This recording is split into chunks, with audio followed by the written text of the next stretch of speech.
Celui qui vaincra et qui gardera jusqu'à la fin mes paroles, je donnerai l'autorité sur les nations. Il les pètera avec une verge de fer, et comme on brise le vase d'argile, ainsi que moi-même, j'en ai reçu le pouvoir de mon Père. Vous voyez, cette Église, que se passera-t-il quand cette Église de l'âge des ténèbres se lèvera en jugement contre cette bande de païens de l'époque? Ils seront foulés aux pieds. Ces pieds d'airain les fouleront tous, je vous le dis. Il les brisera comme des vases d'argile, a dit la Bible. Et je lui donnerai l'étoile du matin. Vous savez ce que c'est, n'est-ce pas? Christ est l'étoile du matin. Très bien. Que celui qui a des oreilles entende ce que l'Esprit dit aux églises. Oh là là, n'êtes-vous pas heureux? Il se fait un peu tard. J'ai encore des choses à dire au sujet de ces 2000 ans. Je reviendrai peut-être là-dessus demain soir.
L'aimez-vous? Oh, moi vraiment.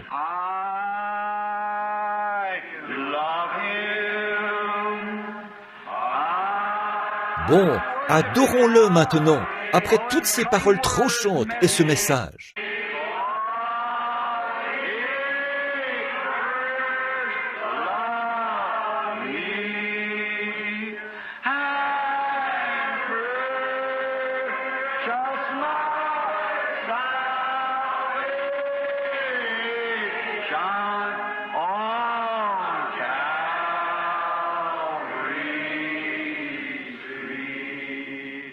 N'est-il pas merveilleux? Je l'aime. Bon, ce que je n'ai pas pu aborder le sera dans les livres, bien sûr, parce qu'on ne peut pas traiter de tout un âge de l'Église en un seul soir. J'ai parlé un peu calmement ce soir, parce que je suis un peu enroué. Mais, oh, n'est-il pas merveilleux? Oh, There are people almost everywhere whose hearts are all on flame. With the fire that fell on Pentecost, that cleansed and made them clean. Oh, it's burning now within my heart. Oh, glory to His name. I'm so glad that I can say I'm one of them. Oh, one of them. I'm one of them. I'm so glad that I can say I'm one of them.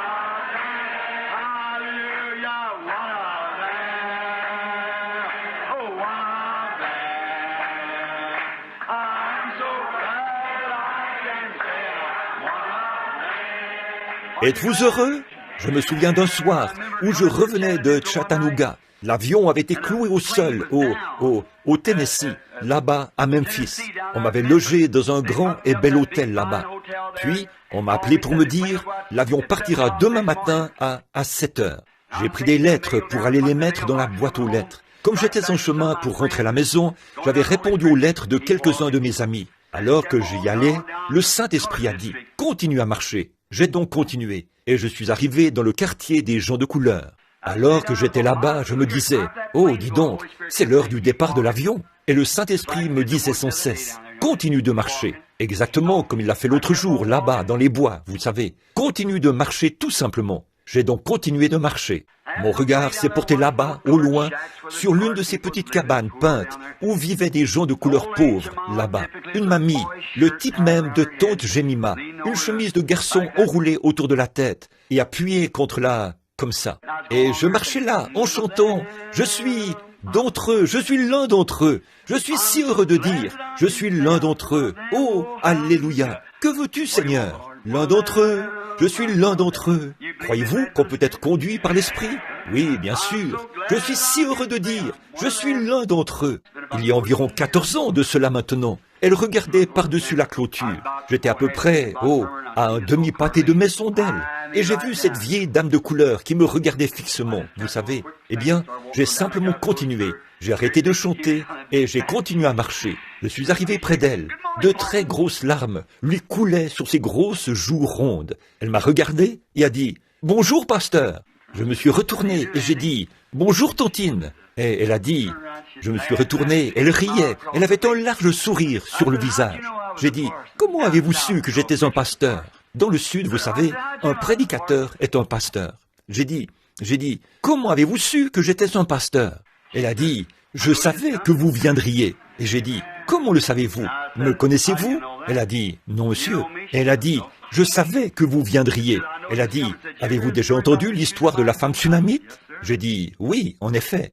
Et elle a dit, eh bien, a-t-elle dit, je suis ce genre de femme-là. Elle a dit, le Seigneur m'a donné un enfant, et je lui ai dit à elle, lui que je l'élèverais. Elle a dit, je suis une femme pauvre, je fais des lessives et je travaille pour les Blancs pour gagner de quoi vivre. Elle a dit, et il m'a dit qu'il me donnerait un enfant, et je lui ai dit que je l'élèverais. Elle a dit, je l'ai élevé du mieux que je pouvais, mais, a-t-elle dit, pasteur, il s'est mis à avoir de mauvaises fréquentations. Il a attrapé une maladie et nous n'en savions rien. Elle a dit, cela a atteint un stade avancé. Il se meurt sur le lit, là, à l'intérieur. Elle a dit, ça fait maintenant 2 jours qu'il est inconscient.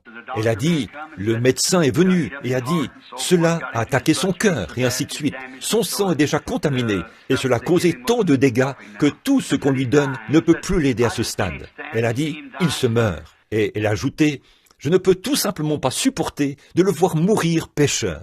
Elle a dit, j'ai prié encore et encore, a-t-elle dit. J'ai prié toute la nuit. Elle a dit, il est inconscient, il n'est au courant de rien. Elle a dit, il est dans cet état depuis 2 jours. Elle a dit, j'ai prié, j'ai dit, Seigneur, c'est toi qui m'as donné cet enfant, a-t-elle dit, comme tu l'as fait pour la femme sunamite. J'ai dit, où est ton Élie? Où est? J'ai dit, eh bien, où puis-je trouver le secours? Et elle a dit, je me suis endormi sur mes genoux. Elle a dit, le Seigneur m'a parlé dans mon songe, a-t-elle dit. Sors et tiens-toi près du portail. Il y a un homme qui va descendre la rue, coiffé d'un petit chapeau brun clair et vêtu d'un complet foncé. Il a dit, il va te parler. Elle a dit, je me tiens ici depuis avant le lever du jour. Et son dos était trempé de rosée. Elle a dit, et je vous ai vu venir avec ce chapeau brun clair, a-t-elle ajouté. Mais vous étiez censé transporter une petite mallette. J'ai dit, je l'ai laissée à l'hôtel, voyez. Et j'ai dit, votre garçon est malade? Elle a dit, il se meurt. J'ai dit, je m'appelle Branham. J'ai dit, me connaissez-vous? Elle a dit, non monsieur, pasteur Branham. Je n'ai jamais entendu parler de vous. J'ai dit, je prie pour les malades. Ce n'est pas cela qui l'intéressait. Elle ne voulait pas que son fils meure pécheur. Je suis entré. Ils avaient là un vieux portail auquel était fixée une pointe de charrue pour le ramener. Peut-être que beaucoup d'entre vous, les gens du Nord, ne savent pas ce que c'est.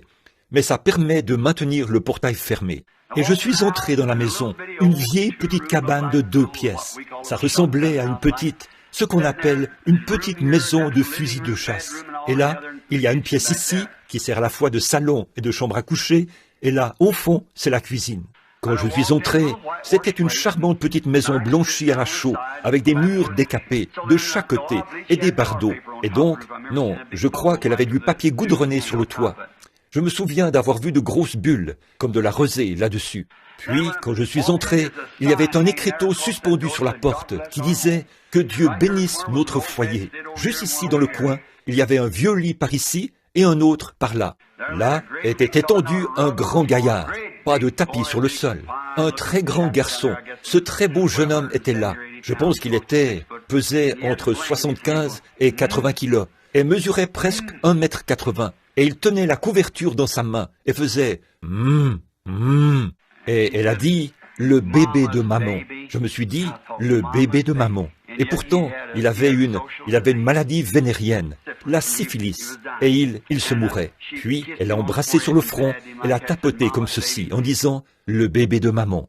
Eh bien, j'ai eu le cœur gros. Je me suis dit, oui, peu importe combien tu t'es enfoncé dans le péché, tu restes toujours son bébé. Puis je me suis dit, vous voyez, peu importe combien il était mal en point, il restait toujours le bébé de maman. Et j'ai pensé, Dieu a dit, une mère pourrait oublier son nourrisson, mais je ne vous oublierai jamais, car votre nom est gravé dans ma main. Voyez, comment cela serait-il possible? J'ai regardé cette pauvre vieille sainte qui faisait les 100 pas dans la pièce. Frère, on pouvait voir qu'elle n'avait rien dans la maison, mais elle avait dans sa maison quelque chose que toutes les maisons de l'Indiana, ou d'ailleurs, devraient avoir. Dieu. Je préférerais avoir ça plutôt qu'une belle grande maison avec des affiches de femmes indécentes et toutes ces images vulgaires et obscènes. Il y avait là une vieille Bible ouverte dont les vieilles pages étaient froissées. Je l'ai regardée et elle a dit « Le pasteur est venu prier pour toi, chérie. » Il faisait « c'est sombre. Et j'ai dit, qu'est-ce qu'il dit? Elle a dit, il ne sait pas. Le médecin a dit, il délire. Elle a dit, il pense qu'il est quelque part en haute mer en train de ramer dans une barque et qu'il est perdu. Et elle a dit, c'est ce que je ne peux pas supporter, pasteur, de savoir que mon enfant se meurt et qu'il est perdu. Et elle a dit, je sais que vous êtes venu pour m'aider parce que le Seigneur me l'a dit. J'ai dit, je vais prier pour lui. Et je dis, peut-être que le Seigneur va le guérir. Ce n'est pas cela qui l'intéressait. Tout ce qu'il voulait, c'était qu'il se lève et dise qu'il était sauvé. C'est tout, pourvu qu'il soit sauvé. Qu'importe, de toute façon, il devrait partir un jour ou l'autre, pourvu qu'il soit sauvé. Oh, si seulement nous pouvions avoir cette attitude, cette demeure éternelle là-bas. Elle savait qu'elle y vivrait de nouveau avec lui à ce moment-là. Elle a dit, si seulement je pouvais l'entendre dire qu'il est sauvé. J'ai dit, agenouillons-nous. Et elle s'est agenouillée. J'ai saisi les pieds de ce garçon. Ils étaient vraiment froids et collants. Et je ne pouvais pas les mettre sous la couverture, sous cette petite couverture mince dont elle l'avait couvert là, et qui ne couvrait que sa poitrine, vous savez. Donc elle tirait cela vers lui comme ça, pensant qu'il était dans une barque. Il tenait cela, pensant qu'il ramait. Il disait sans cesse, c'est si sombre. C'est si sombre. Alors, elle essayait de lui parler. Il continuait de dire, il fait sombre et froid, et continuait de ramer. Alors je l'ai regardé un peu, et elle s'est agenouillée là, et je lui ai dit, Tantine, voudriez-vous nous conduire dans la prière? Elle a dit, oui monsieur. Il n'y avait qu'elle, moi, le garçon et le Saint-Esprit dans la pièce. C'était tout. Cette vieille sainte a prié. Oh, quand elle lui parlait, on voyait bien qu'elle lui avait parlé auparavant. Oui, monsieur. Elle savait à qui elle parlait. Elle a dit, Seigneur, je ne sais pas ce que tu vas faire, a-t-elle dit, mais tout se passe comme tu l'as dit. Oh là là, oh, je suis si heureux qu'il soit toujours le même Jésus qu'il était avec ses saints autrefois. Il est toujours le même Jésus aujourd'hui. Et je ne lui ai jamais demandé de quelle religion elle était, si elle était baptiste, pentecôtiste ou autre chose. Ce n'était pas de mes affaires. Je suivais simplement le Saint-Esprit, et elle faisait la même chose. Nous voulions voir ce qu'il allait faire. Ainsi, nous nous sommes agenouillés, et elle a commencé à prier. Quand elle a fini de prier, elle s'est levée, elle l'a embrassé sur la tête, et a dit, « Oh Dieu, bénis mon bébé !» Et elle a dit, « Maintenant, voulez-vous prier, pasteur ?» J'ai dit, « Oui, madame. » Et à ce moment-là, il était environ 8h30, peut-être 9h moins le quart, et j'étais à 3 kilomètres de l'hôtel, et l'avion était censé décoller à 7h. Je ne savais pas comment je m'en sortirais. J'ai donc posé mes mains sur ses pieds, et j'ai dit, « Père Céleste, je ne comprends pas ceci. Et toi, j'étais censé prendre un avion il y a un moment, il y a presque 1h30. Tu ne cessais de dire, « Marche, et voici la seule chose que j'ai trouvée jusqu'ici. » Et elle a dit qu'elle m'a vu venir. Si c'était toi, Seigneur, alors je ne sais pas quoi faire d'autre que de poser mes mains sur ce garçon. Il a dit, « Oh, maman, a-t-il dit, la pièce est en train de s'éclairer maintenant. » Et environ 5 minutes plus tard, il était assis au bord du lit, les bras autour de sa mère. Je me suis éclipsé. Je suis allé en vitesse prendre un taxi pour aller en vitesse prendre ma valise à l'hôtel. Je me disais que j'irais attendre sur place. Peut-être qu'il fallait attendre un jour ou deux à cette époque-là. Vous savez comment c'était difficile, juste après la guerre, d'attraper un vol. Alors je me suis dit, je vais devoir attendre quelques jours. Je suis monté dans le taxi et je suis allé en vitesse là-bas, à l'aéroport. Juste au moment où j'arrivais, on annonçait le vol numéro 196 à destination de Louisville, Kentucky, départ immédiat. Dieu a ainsi cloué cet avion au sol pour moi. Oh, je crois cela. Environ 2 ans plus tard, j'étais dans un train. J'allais en Arizona, chez Frère Charit, pour une série de réunions. Alors, il fallait que je passe prendre le frère Moore et les autres. Donc, quand je suis arrivé là-bas, je me suis arrêté là, à Memphis. Et le train s'est arrêté. Vous savez tous comment il s'arrête en direction de l'ouest, comme ceci, puis fait marche arrière, emprunte la plaque tournante et change de rail. À bord du train, les sandwichs coûtaient environ 60 cents l'unité, et je pouvais en acheter à 10 ou 15 cents ailleurs, vous savez. Et j'ai simplement attendu que le train s'arrête pour m'acheter des sandwichs. J'avais l'intention de m'offrir tout un sac rempli de hamburgers, et avoir un vrai jubilé en allant là-bas. Alors, je suis descendu du train et je suis allé en vitesse chercher un kiosque à hamburgers. Je regardais tout autour. Le train allait passer une 30aine de minutes là-bas. Et donc, j'étais sur le point de m'offrir des hamburgers quand j'ai entendu quelqu'un dire « Bonjour, pasteur !» J'ai regardé autour de moi et quelqu'un coiffé d'une petite casquette rouge était là, à cligner des yeux. Vous savez, il a dit « Vous ne me reconnaissez pas, n'est-ce pas ?» Je ne crois pas, fiston. Il s'est approché et a dit « Regardez-moi bien !» Et j'ai dit « Oui ?» J'ai dit « Je ne pense pas que je vous connais. » Il a dit « Moi, je vous connais. » Il a dit « Vous êtes le pasteur Branham. » Et j'ai dit « Oui, c'est exact. » J'ai dit « Avez-vous déjà cité à une de mes réunions ?» Il a dit « Non, monsieur. » Il a dit « Vous vous souvenez de ce matin-là où vous êtes venu chez nous et ma mère vous a... » Oh, j'ai dit « Ce n'est pas vous ?» Il a dit « Oui, c'est bien moi. Oui, c'est bien moi. » Il a dit « Pasteur, a-t-il dit, je suis complètement guéri et en bonne santé. Et en plus de ça, je suis chrétien maintenant. Loué soit le Seigneur. Oh !»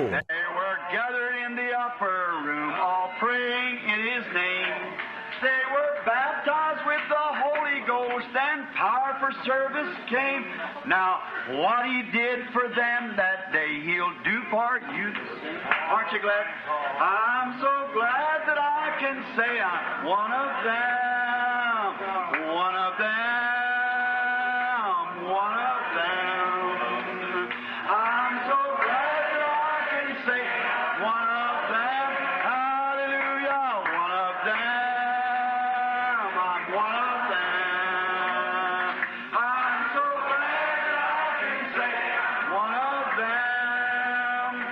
Ils n'ont pas beaucoup d'instructions et tout.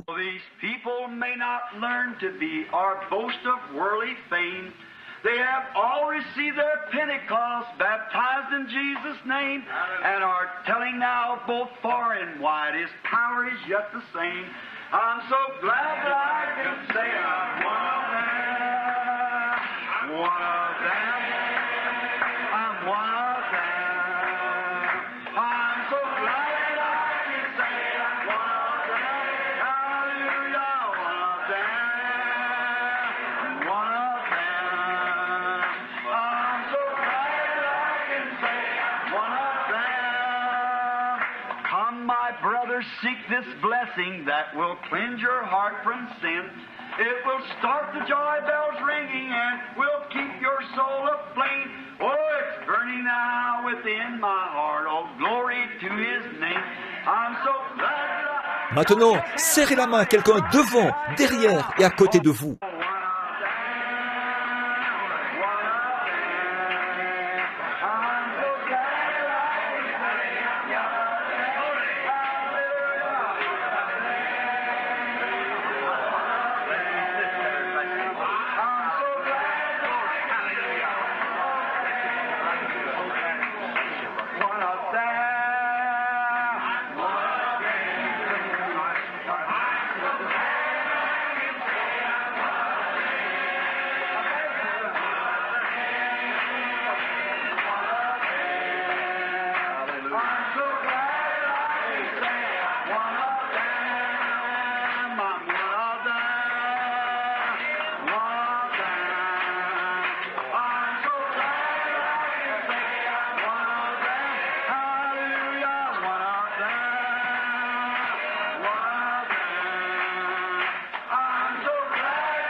What's this old-time religion? Quelle est cette religion du bon vieux temps? Elle a commencé là-bas et tout au long, elle a ruisselé avec le sang de Jésus-Christ. Oh là là! Oh, combien je suis heureux pour l'Évangile! Oh, oh oui, monsieur! Yes, it's dripping with blood. This Holy Ghost gospel is dripping with blood. The blood of these martyrs all down who died for the truth. This Holy Ghost gospel is dripping with blood. Eh bien, de quel genre d'évangile s'agit-il? Comme celui qui a commencé à la Pentecôte, voyez? The first one to die for this Holy Ghost plan was John the Baptist. Voyez, il l'avait reçu depuis le sein de sa mère, vous savez. Died like a man, then came the Lord Jesus. They crucified him. He preached that the Spirit would save man from sin. Kept dripping with blood, yes, dripping with blood. This Holy Ghost gospel is dripping with blood. The blood of disciples who died for the truth. This Holy Ghost gospel is dripping with blood. Vous ne pouvez pas en faire une organisation. Non, non. There's Peter and Paul and John the Divine. They gave up their lives so this gospel could shine. They mingled their blood with the prophets of old, so the true word of God could honest be told. Kept dripping with blood, yes, dripping with blood. This Holy Ghost gospel is dripping with blood. The blood of disciples who died for the truth. This Holy Ghost gospel kept dripping with blood. There was souls under the altar crying, how long for the Lord to punish those who've done wrong? But there's going to be more who'll give their life's blood for this Holy Ghost gospel, and its crimson flood keeps dripping with blood, yes, it's dripping with blood. This Holy Ghost gospel is dripping with blood, the blood of disciples who died for the truth. This Holy Ghost gospel is dripping with blood. Maintenant, depuis le temps de la Pentecôte et des martyrs de la Pentecôte, jusqu'à l'église d'Éphèse, jusqu'à Pergame, jusqu'à Thyatire et jusqu'à Sardes, à Éphèse ou à Philadelphie et arrivé jusqu'à Laodicée. Et maintenant, qu'est-ce que s'est passé ici? Comme la Bible l'a dit, tout s'enchaînera et la bête s'élèvera aux États-Unis.